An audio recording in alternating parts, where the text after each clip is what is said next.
Bueno, muy buenos días, ¿cómo están a todos? Muchas gracias de nuevo por participar en este espacio. En esta oportunidad tengo como invitado a Héctor Fabio Quintero. Es una persona con la que he tenido mucho contacto, sobre todo en temas organizacionales, pero también tiene una perspectiva desde el psicoanálisis bien particular y muy interesante. Por eso me pareció importante escuchar su voz. Entonces, Héctor, bienvenido y muchas gracias por atender mi invitación. Cris, no, a vos, gracias pues por la invitación y la oportunidad para conversar. Yo Esa creo es que es poner a circular ahí la palabra y poder hablar un poco de esto que estamos viviendo, una situación excepcional. Entonces, pues no, a vos mil gracias y pues veamos a ver por dónde nos lleva esta conversación. Así es. Héctor, primero que todo, ¿cómo ha sido tu experiencia personal con este tema del coronavirus, de la pandemia, de la cuarentena? ¿Cómo lo has vivido tú? He tenido como momentos, o sea, yo creo que lo he vivido como por fases. Ujú. Primero como la fase como de la sorpresa, como de la extrañeza de una situación que parecía lejana, Sí, como que uno lo veía, noticias, China y demás, y para todos era un asunto como, no, eso se queda en una situación más de esas que les toca vivir a otro país, pero que difícilmente entrará como en la cotidianidad nuestra, pero apenas llega, apenas me veo corriendo para tener que, no sé, acomodar mi casa, ir por el computador de la oficina y tener que empezar a organizar como mi día a día desde mi casa, ahí es como que vení, ¿qué está pasando acá? O sea, como que esto que está mostrando, ¿cierto? Y como que esta ujú. situación hacia dónde nos está llevando. Entonces, en un momento, pues, ese asunto de sentirme como extraño, viviendo una situación de este tipo que parecía muy como de ficción por momentos. Sí, Después fue ese asunto como de la hiper información. Entonces lee aquí, revise allá, mire datos acá, este escritor dice esto, este periodista dice esto, empiezan los filósofos a hablar también desde muchos frentes sobre lo que estaba poniendo esto en la cotidianidad de los seres humanos y empieza también como una saturación, seguir las cifras, cómo se está comportando en Colombia, que el ministerio dice, que el Instituto Nacional de Salud dice, que las cifras muestran esto. Entonces era como saturación a partir de información, de datos. Llega un momento en donde yo digo, no, yo creo que no va por ahí. O sea, si es un asunto de interés y un asunto al que hay que prestarle especial importancia en este momento en particular, pero llevarlo a ese nivel un poco como de la paranoia, por momentos también es como, no, vení claro. que ahí también toca introducir la pausa, porque el asunto también es que esto casi que obligatoriamente nos pone una pausa en el camino. Es ese asunto de, vení, ya no te puedes movilizar, ya no te puedes mover libremente por la ciudad, ni estar con otras personas y demás, y tienes que estar en tu casa quieto. Pero en esa quietud de la casa empieza también como esa dinámica de busca información, lea, vea videos, noticias y demás, y es como, no, no, vení que también ahí yo creo que está el asunto de hay que poner la pausa en serio, Ajá. poner la pausa en serio, es sí, hay que estar Uno informado y hay sigue que como pensarle. con el chip productivo de qué hago, Exactamente, o cómo sea, me ocupo. como por dónde le entro a esto, qué tan informado tengo que estar sobre esto que está pasando para poder llevarlo al escenario en el que yo me muevo. Y en mi caso, pues lo que vos decías ahorita que hacías como la introducción, pues es un escenario organizacional. Y entonces también como que esa necesidad de estar informado, de saber como cuáles son las determinaciones que eso iba a tener a nivel pues, de la lógica de país y demás, y sí, listo, eso hay que saberlo, pero también es ese asunto de, hay que poner la pausa, ¿cierto? Y hay que empezar a revisar ¿es esto por dónde nos está llevando o por dónde lo queremos llevar? Porque también es Ujú. ese asunto de, esto nos lleva hacia un lado en donde casi que nos quita el control, Ujú. y es, venga, esto se sale del orden de lo racional, se pone del lado de casi que yo lo nombro como de lo real, de eso que no se puede nombrar, de eso que incluso es invisible, que está puesto en lo biológico, lo real de lo biológico y es pues, en el control, que Sí. esto se irá moviendo de acuerdo a cómo se comporte el virus y también es el sí, toca soltar el control y vamos moviéndonos como que en el día a día, como que llegas en momentos en donde vení, no te anticipes, es vivirlo en el día a día. Que esté en lo real, así como tú lo dices, creo yo que hace que pasemos por esos momentos en donde no queremos aceptar esa vulnerabilidad biológica, ¿no? Y, Total, y la vulnerabilidad en general. total, incluso es bastante particular porque como que alimenta esa necesidad de ponerlo en lo racional, de tener información precisa, contundente y determinante, que nos haga como que tener cierta sensación de seguridad, como, no, yo ya sé cómo cuidarme, cómo lavarme las manos, cómo se está comportando, pero Ir sí, creando un finalmente, manual lo más rápido posible. ajá, pero finalmente nada, o sea, entonces todos los días aparecen datos diferentes, que entonces esto muta, que en tal ciudad se comporta así, que en este país se comporta de esta manera y es cero control, o sea, cero de absoluto control sobre lo que está pasando sobre esto. A lo sumo, pues sí, las medidas básicas de cuidado. Ujú. Entonces así lo he vivido y hoy como que estoy en una, yo lo llamo como la tensa calma. Es como que bajó el nivel de actividad, bajó ese intento de mantener como la productividad ante todo, y es venir, ¿no? Introduzcamos la reflexión, pensemos, leamos, contemplemos, que también ha sido un asunto como de contemplar la vida, como ver la vida pasar, y entonces como que hoy es la vida de balcón, no sé si para muchos es así, pero se convirtió como que la vida de Hay otros que balcón, no entonces tenemos uno sale balcón. la vida de ventana, hoy es como la vida de ventana, y uno sale y contempla como la existencia de otros, desde lo que puede ver en el lugar en el que vive. Eso ha sido bastante curioso en ese sentido. ¿Qué ha surgido, Héctor, en esa pausa que has hecho, digamos, en esas lecturas que has podido tener, esa reflexión? ¿Hay algún tema de pronto que te haya interesado, como que te haya hecho como pensar más de cómo ir digiriendo un poco esto? He pasado por como por muchas cosas y también como la influencia a partir de las lecturas. O sea, Ujú, ahorita te decía que esto tiene que ver también con un asunto en donde empiezan a aparecer voces desde ciertos sectores de la academia, de la cultura, no sé, del periodismo, la economía, tratando un poco como de descifrar esto que está sucediendo y cómo nos está atravesando a todos.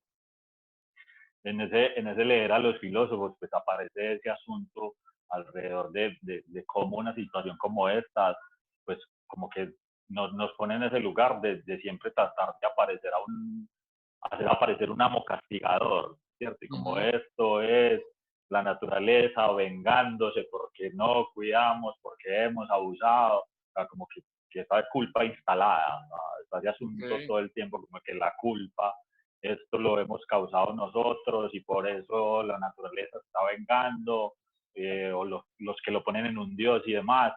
¿Y por qué? Porque es la necesidad de un amo castigador. Una Ujú, cosa es vernos responsables de una situación que hemos alimentado. Incluso ese asunto de nos lo merecemos, ujú. ¿cierto? Como que es un asunto de merecimiento. Y a partir de ahí como que tratamos de darle una explicación a esto que nos está pasando, la manera en la que lo estamos viviendo. ¿Tú crees que esa culpa, digamos, que se pueda generar a partir de eso, pueda generar realmente cambios, decisiones, digamos, a partir de esas reflexiones de pronto de sentirnos culpables? Porque muchas personas dicen vamos a vivir en un mundo diferente, pero yo no sé si es por las consecuencias o porque nosotros vamos a decidir que sea diferente. La verdad, si te soy honesto, a mí me cuesta. O sea, soy un poco pesimista en ese sentido. O sea, creo que no es vamos a salir mejores de esta situación, o como a partir de aquí vamos a hacer las cosas diferentes, ¿cierto? Incluso eso, pues como que introduce esa necesidad constante de verlo desde el lugar de la productividad, ¿cierto? Como que esto es una situación que está poniendo unas reflexiones, que el que no aproveche esas reflexiones, incluso no sé si viste que por ahí Sí, se hay un armó todo montón de memes. alrededor de, venga, no, si usted no se está autoexplotando durante la cuarentena, entonces usted me tiene cuarentena. No, en serio.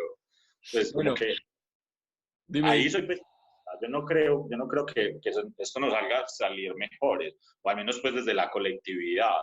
Yo creo que esto sí instala reflexiones a nivel individual y cada uno pues encontrará cómo arreglárselas con esta situación y ver qué sentido le da en su vida el haber hecho una pausa de este nivel obligada y pues a partir de ahí, no sé, construir otra manera de arreglárselas con el mundo. Pero cuando uno se remite a asuntos históricos, pues uno dice, sí, pero ya cuántas veces hemos pasado por esto en los años de existencia que tiene la humanidad. Y pues lo que se ve no es que sea un cambio para mejor. Creo que en la lógica también como pulsional es un asunto que está instalado en nosotros ahí todo el tiempo y es como que vení, como que es un tema alrededor de la autodestrucción. Pues como que no gira necesariamente alrededor de vamos a ser mejores cada vez que nos pase una situación de eso. Yo creo que se habla y como que se explota mucho ese discurso de la resiliencia, ¿cierto? Y de, no sé, de la capacidad del ser humano para sobreponerse a ciertas situaciones, y yo creo que eso es verdad, ¿cierto? Y tenemos en la historia pues muchas situaciones límites en donde pues, personas, comunidades enteras se han tenido que sobreponer a situaciones extremas y han buscado las maneras de arreglárselas con eso, pero no necesariamente pues vamos a verlos hoy y decimos como que son comunidades ejemplares para el resto de la humanidad. Encontraron maneras de hacer con eso. Y creo que eso es lo que nos va a pasar en este momento. Encontraremos cada uno la forma de hacer con eso. No sé si por casualidad o por el entorno en que tú estás, pero la palabra producción ha salido un montón. Explotación, producción, productividad. ¿Qué piensas, digamos, llevando un poco la reflexión hacia el terreno del trabajo, al terreno de las empresas? ¿Cómo manejar eso? Además, porque creo, no sé si estás de acuerdo con esto, pero es que cómo llegar entre un equilibrio en lo que es productivo y lo que es creativo, porque también es importante hacer algo, digamos, pero no pensando en la lógica de producir necesariamente, no sé si riqueza, no sé qué es lo que se quiera producir, pero el sentirse productivo para otro, no para sí mismo, quizá. Sí, esa fue una de las grandes discusiones que yo tuve también al principio, que empezaban a aparecer como las reflexiones tempranas alrededor de esto que estábamos viviendo. Y entonces lo que se empezaba a resaltar era como esa capacidad de las organizaciones y de las personas para responder a una situación de contingencia en términos de productividad, o incluso lo que se empezaba a admirar o a querer importar de las experiencias de otros países. Entonces los chinos fueron capaces de construir un hospital en X número de días, entonces ¿por qué los colombianos no? Es que el colombiano X, Y, Z, ¿cierto? Como que esa necesidad de compararse con ese otro ideal al que le asumimos unas capacidades superiores o asignamos unas capacidades superiores a las nuestras, y a partir de ahí como construir el rasero para el colombiano, la sociedad colombiana. Y entonces el aplauso a la productividad, ¿cierto? Y lo estamos logrando y lo estamos haciendo desde la casa y estamos trabajando más y hay que ser mucho más productivos en este momento para sostener el sistema y demás. Entonces, por debajo siempre está ahí como ese hilo de entre más nos autoexplotemos en este momento, vamos a ver muchos mejores resultados con el paso de las semanas. Y por momentos era también ese asunto de venir, pero y entonces vamos a seguir en la misma lógica que estábamos antes de llegar a este momento. Qué tan necesaria es también la pausa en ciertos roles de personas en organizaciones que tienen que empezar a ver más allá de la productividad, ¿cierto? Y es empezar a ver a ese otro que hace parte de un equipo de trabajo como ese ser humano con unos sufrimientos, con unos malestares que le está costando encontrar un equilibrio en una situación como esta, porque estar en la casa, tener al cuidado a sus hijos, tener que ocuparse de otro montón de cosas, al mismo tiempo que busca responder a las responsabilidades de su trabajo, pone unas dinámicas o hace que emerjan unas dinámicas que a veces en las oficinas no se ven, ¿cierto? Porque entonces a veces la dinámica de oficina se desconoce, ¿cierto? O se invisibiliza lo que pasa con cada uno de los empleados cuando no está en el horario laboral, ¿cierto? Y aquí estamos en una combinación constante de lo laboral con lo personal y lo familiar. Y entonces el empleado que está en medio de una reunión, pero resulta que tiene una situación urgente con uno de sus hijos o pasó algo, se dañó algo en su casa y demás, y eso instala ciertos asuntos que hacen que venir, si seguimos en la lógica de responder a la productividad, esto lo que va a terminar es saturando también el estado de ánimo de las personas, porque no van a encontrar cómo construir un límite entre en qué momento arranca su vida de familia y en qué momento termina para arrancar su vida laboral y viceversa. Entonces creo que desde ahí también ha ese asunto de poner un discurso en los líderes de las organizaciones que vaya más allá de garantizar los resultados, la sostenibilidad y demás, sino que venga, este es el momento para que usted se ocupe de conocer a la gente que trabaja con usted. Y da la sensación, no sé si tú lo has visto, Héctor, como estoy en casa, estoy disponible. O sea, usted no está en otro lado, usted no está haciendo, está en su casa. Debería estar disponible. Total, y es ese cuento de que tanto nos cuesta respetar ciertos límites cuando sabemos que estamos en una situación contingente en donde mucha gente está aprendiendo que es trabajar desde su casa, ¿cierto? Y pues, estar aprendiendo implica pues, que la gente necesita unos tiempos para adaptarse, para encontrar maneras de hacer, para establecer unos límites claros y a partir de ahí poder responder a los diferentes escenarios que tiene en su día a día, que son no solamente garantizar la sostenibilidad de la empresa para la que trabaja. Claro. Héctor, en lo que has podido ver, ¿qué retos se le vienen a las empresas? Humanamente, estamos en el recurso humano. Yo creo que antes que pueda responder a eso, yo creo que el primer reto es ponerle principio de realidad a esa visión de empleado que han construido cada una de las organizaciones, ¿cierto?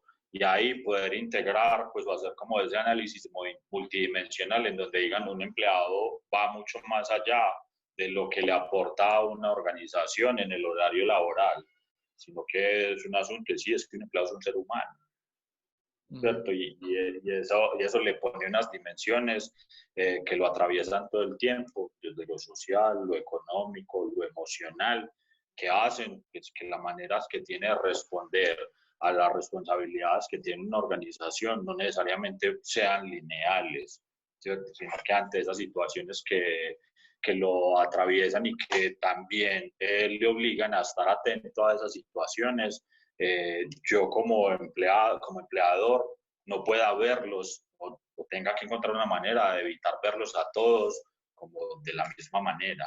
E incluso ese ha sido un discurso con el que pues, yo he peleado bastante desde que llegué a este contexto organizacional, y es que el otro termina instrumentalizado, el otro es un recurso para una organización, Claro, ¿cierto? no, Y desde ahí se nombra. Nombrar los recursos humanos ya lo instrumentaliza.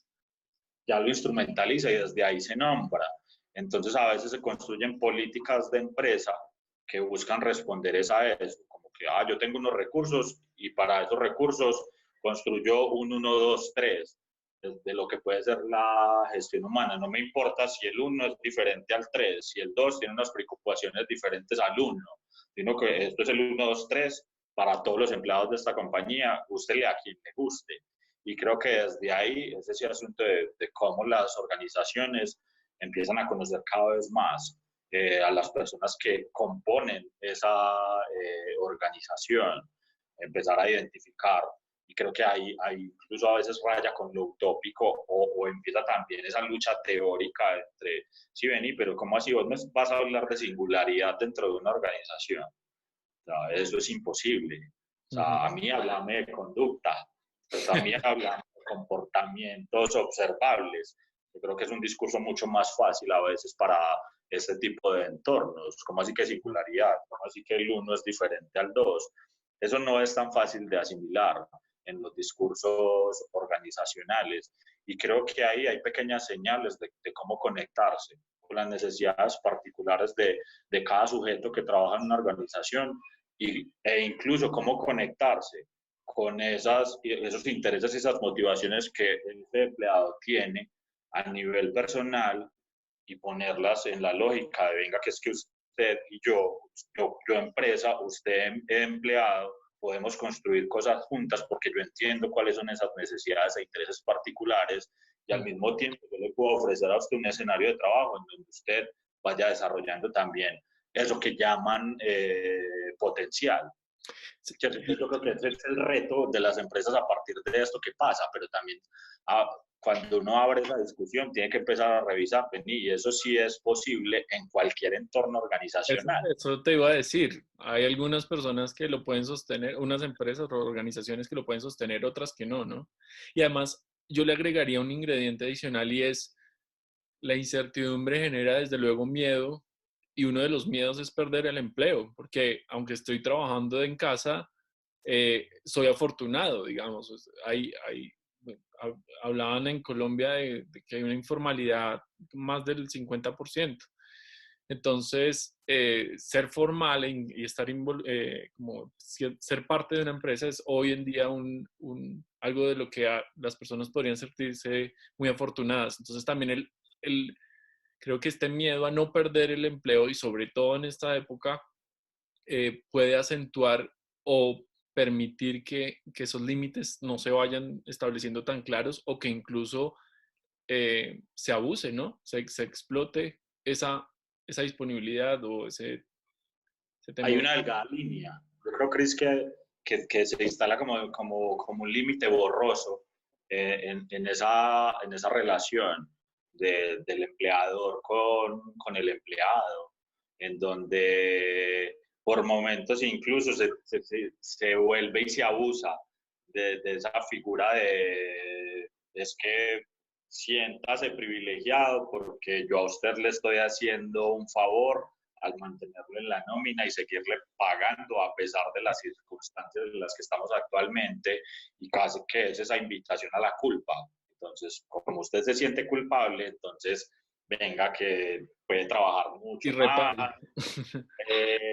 Esas expresiones tan nefastas que a veces se utilizan en estos contextos, que es dar la milla extra, el 110%,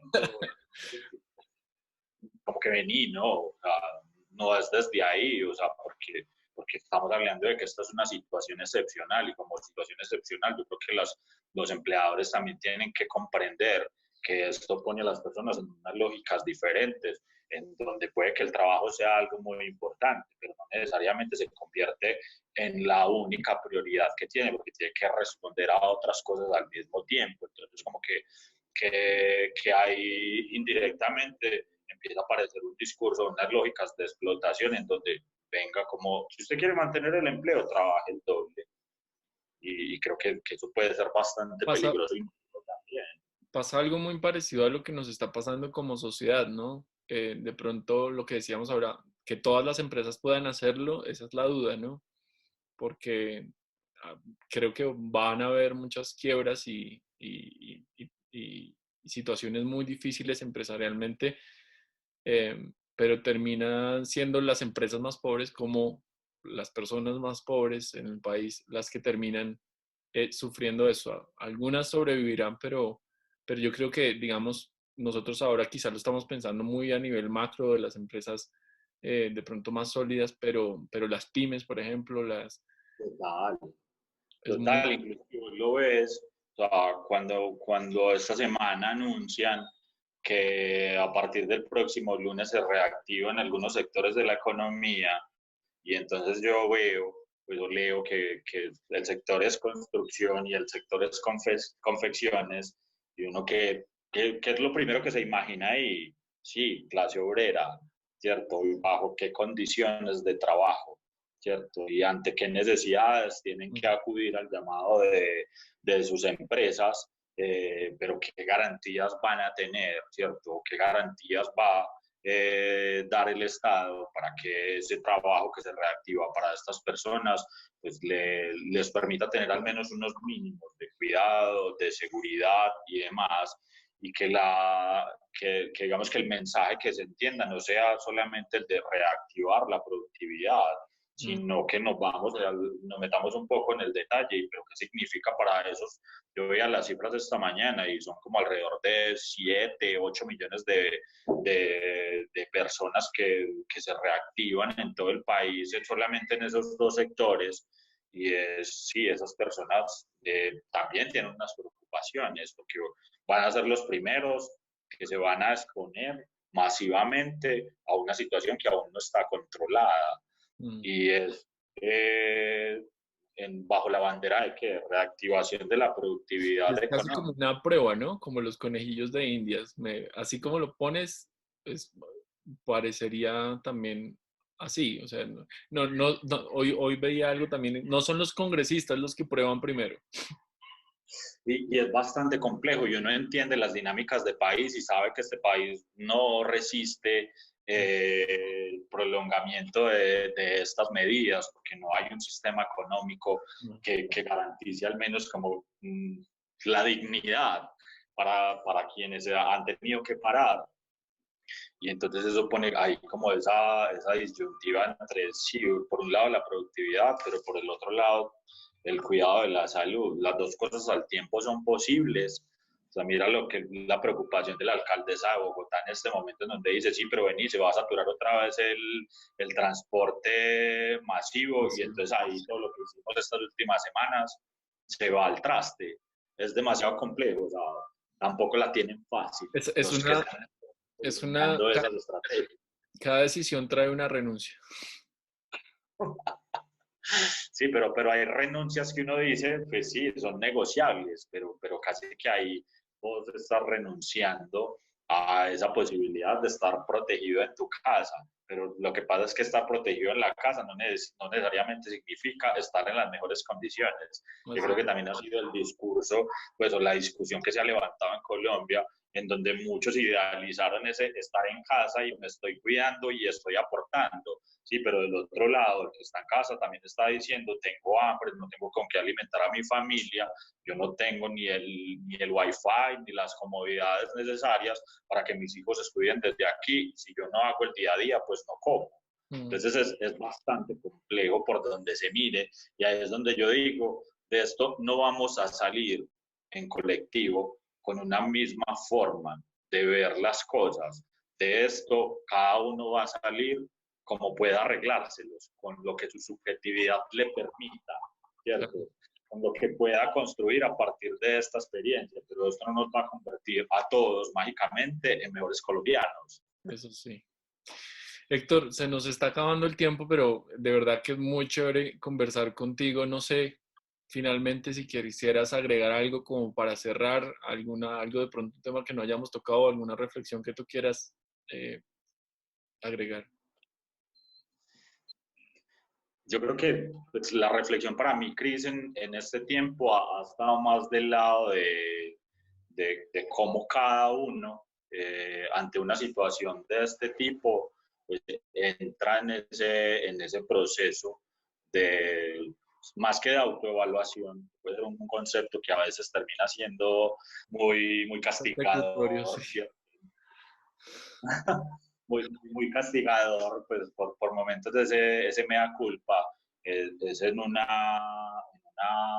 estado de reflexión, ¿cierto?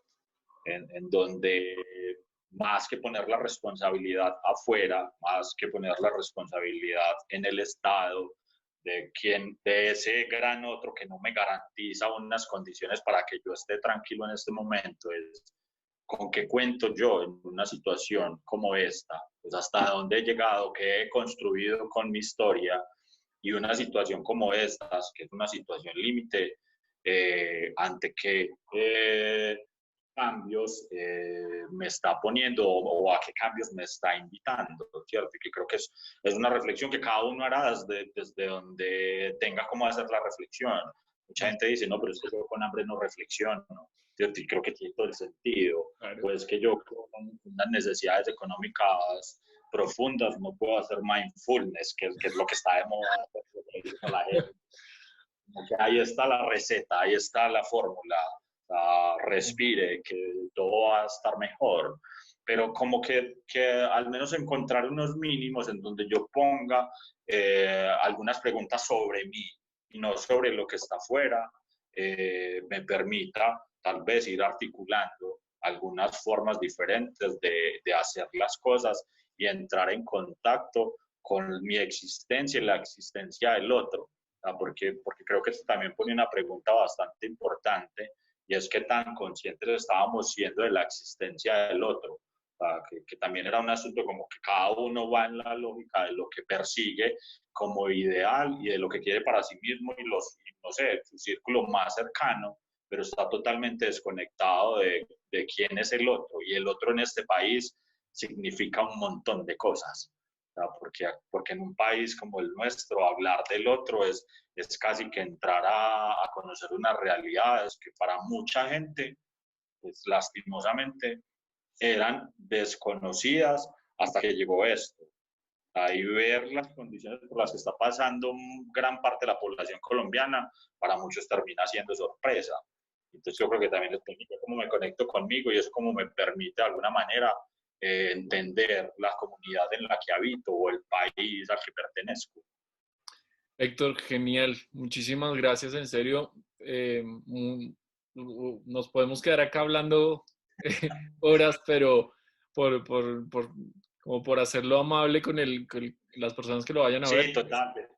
lo tenemos que dejar ahí, pero te agradezco mucho, en serio, por tus ideas y por aceptar mi invitación de nuevo. Y nada, pues quizá más adelante volvamos a vernos y seguir conversando.